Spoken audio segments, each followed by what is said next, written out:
తెలంగాణలో పోటీ చేసింది ఎంఐఎం పార్టీ. తెలంగాణలో 2023లో ఎలక్షన్స్ అయితే 9 సీట్లలో పోటీ చేసింది ఎంఐఎం పార్టీ. ఉత్తరాఖండ్లో 2022లో ఎలక్షన్స్ అయితే 4 సీట్లలో పోటీ చేసింది ఎంఐఎం పార్టీ. రాజస్థాన్లో 2023లో ఎలక్షన్స్ అయితే 10 సీట్లలో పోటీ చేసింది ఎంఐఎం పార్టీ. అదే 2023లో మధ్యప్రదేశ్లో ఎలక్షన్స్ అయితే 4 సీట్లలో పోటీ చేసింది ఎంఐఎం పార్టీ. 2024 మహారాష్ట్రలో ఎలక్షన్స్ అయితే 16 సీట్లలో పోటీ చేసింది, 1 సీట్ గెలిచింది. 2024 జార్ఖండ్లో ఎలక్షన్స్ అయితే 1 సీట్ పోటీ చేసిర్రు, ఎన్నికల్లో లేకపోయింది. ఆఖరికి మొన్న జరిగిన ఢిల్లీ శాసనసభ ఎన్నికలలో కూడా 2 స్థానాలలో ఎంఐఎం పార్టీ పోటీ చేసింది. ఎందుకు రకంగా ఇదంతా చెప్తున్నాం అంటే, ఎంఐఎం పుట్టింది భాగ్యనగరంలో, ఎంఐఎం పునాదులు ఏమైనా ఉన్నాయంటే భాగ్యనగరంలో. కానీ భాగ్యనగరంలో ఒక ఎన్నిక జరగబోతా ఉంది, ఉప ఎన్నిక జూబ్లీ హిల్స్ లో. పోనీ అక్కడ ఎంఐఎంకి ఏం ఓట్లు లేవంటే 2014 తెలంగాణ రాష్ట్రం ఏర్పాటైన తర్వాత జరిగినటువంటి ఎన్నికలలో ఎంఐఎం పార్టీ 2014లో జూబ్లీ హిల్స్ లో పోటీ చేసింది. జూబ్లీ హిల్స్ లో పోటీ చేసినప్పుడు ఎంఐఎం పార్టీకి వచ్చిన ఓట్లు 41,656 ఓట్లు వచ్చినాయి. 2వ స్థానంలో నిలిచింది ఎంఐఎం పార్టీ. అప్పుడు 2014లో జూబ్లీ హిల్స్ ని గెలిచింది తెలుగుదేశం పార్టీ గెలిచింది. తెలుగుదేశం పార్టీకి 50,892 ఓట్లు వచ్చినాయి. కాంగ్రెస్ 3rd ప్లేస్ లో ఉంది, టిఆర్ఎస్ 4th ప్లేస్ లో ఉంది.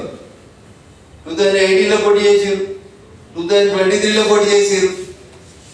ఇవాళ వస్తున్నటువంటి ఉప ఎన్నికలలో ఎంఐఎం పార్టీ ఎందుకు జూబ్లీ హిల్స్ లో తమ అభ్యర్థిని పెడతలేదు? దీని వెనకాల ఉన్నటువంటి కుట్రేది ఒక్కసారి సమాజం అంతా ఆలోచించాలి. జూబ్లీ హిల్స్ ఓటర్ మహాశయులు ఆలోచించాలి.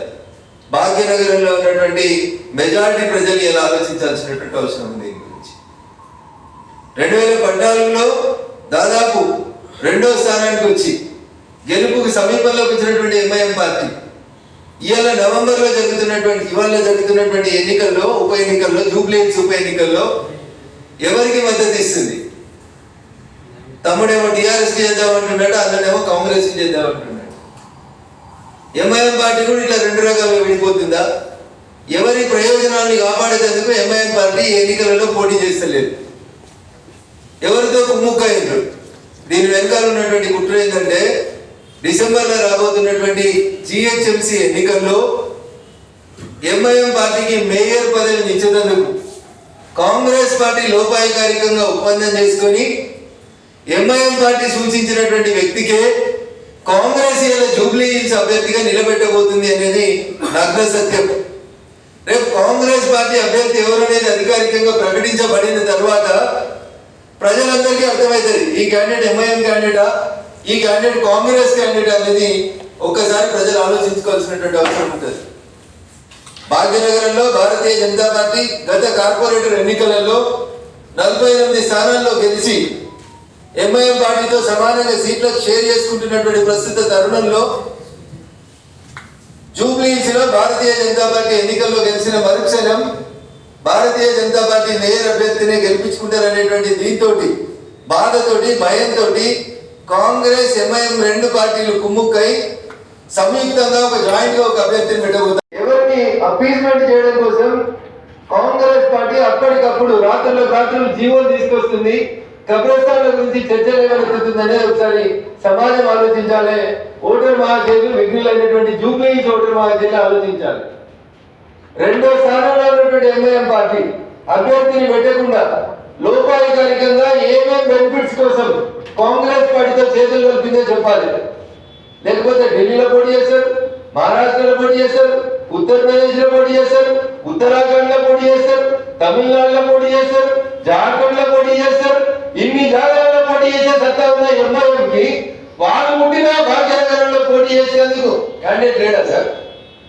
పైసలు లేవా? ఎందుకు పోటీ చేస్తలేరు?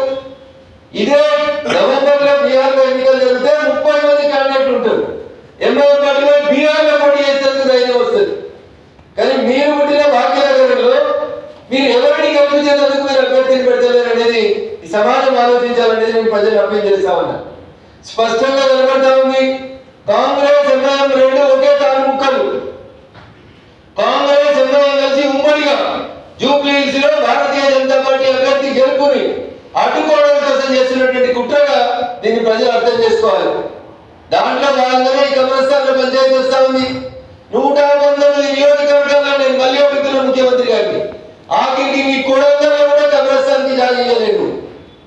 ఈడెందుకంటే ఇంత ఆగమేఘాల మీద పోలీసు వాళ్ళని పెట్టి, కార్టూన్లను పెట్టి, సీసీటీవీలు పెట్టి రాత్రి శ్మశాన వాటికలు కట్టాల్సిన, ఈ కబ్రస్థాన్లు కట్టాల్సిన అవసరం ఎందుకు వచ్చిందంటే అక్కడ ఎంఐఎం పార్టీ కుంజి ఇస్తుంది, ఇక్కడ కాంగ్రెస్ పార్టీ తిప్పుతా ఉంది. దాన్ని స్వస్తి పలుకుమని చెప్పి నేను ఓటర్ మహాశీలందరూ కూడా విజ్ఞప్తి చేస్తాను. కాంగ్రెస్ ఎప్పుడు ముస్లింలని వంచింది, మోసం చేసింది, ఓట్లు వచ్చినప్పుడు మాత్రమే అప్పీజ్మెంట్ చేసింది తప్ప కాంగ్రెస్ ఎప్పుడు ముస్లింలని హక్కున చేసుకునే వాళ్ళకి ఏం చేయలేదు. ఏమైనా చేస్తే ఏం చేసినాం? పేదలకు ఇల్లు కట్టించినాం, గ్యాస్ సిలిండర్లు ఇచ్చినాం, ఆఖరికి ముస్లిం ఆడబిడ్డలు కష్టపడుతుంది ట్రిపుల్ తలాక్ చట్టాన్ని రద్దు చేసి ముస్లిం ఆడబిడ్డల పక్షాన నిలబడ్డది భారతీయ జనతా పార్టీ, నరేంద్ర మోడీ గారి ప్రభుత్వం. ఇంత ముస్లింలతో దోస్తానని చెప్పేటువంటి కాంగ్రెస్ తెలంగాణలో 22 నెలలైంది, ఒక్క మంత్రి పదవి ఇచ్చిందా? ఏం చేస్తారు? ఓట్లు రాగానే కాగితాలు ఇస్తారు, 4 మతపెద్దల్ని మేనేజ్ చేసుకుంటున్నారు. ఈ అప్పీజ్మెంట్ పాలిటిక్స్ వల్ల అటు ముస్లిం సమాజానికి కూడా నష్టం జరుగుతుందని ఒకసారి వాళ్ళు కూడా ఆలోచించుకోవాలి. ఎంఐఎం కాంగ్రెస్ ఆడి ఈ రెండు ఆడేటువంటి నాటకంలో ముస్లింలు బలిపక్షులు కావద్దని చెప్పి కూడా నేను ఈ సందర్భంగా వారికి కూడా హెచ్చరిక ఇస్తామన్నా. కాబట్టి దయచేసి జూబ్లీహిల్స్ కి నవంబర్ 11వ తారీఖున జరగనున్నటువంటి ఉప ఎన్నికల్లో ఏ చీకటి ఒప్పందం ఎంఐఎం పార్టీని పోటీ చేయకుండా చేసిందో చెప్పాలి.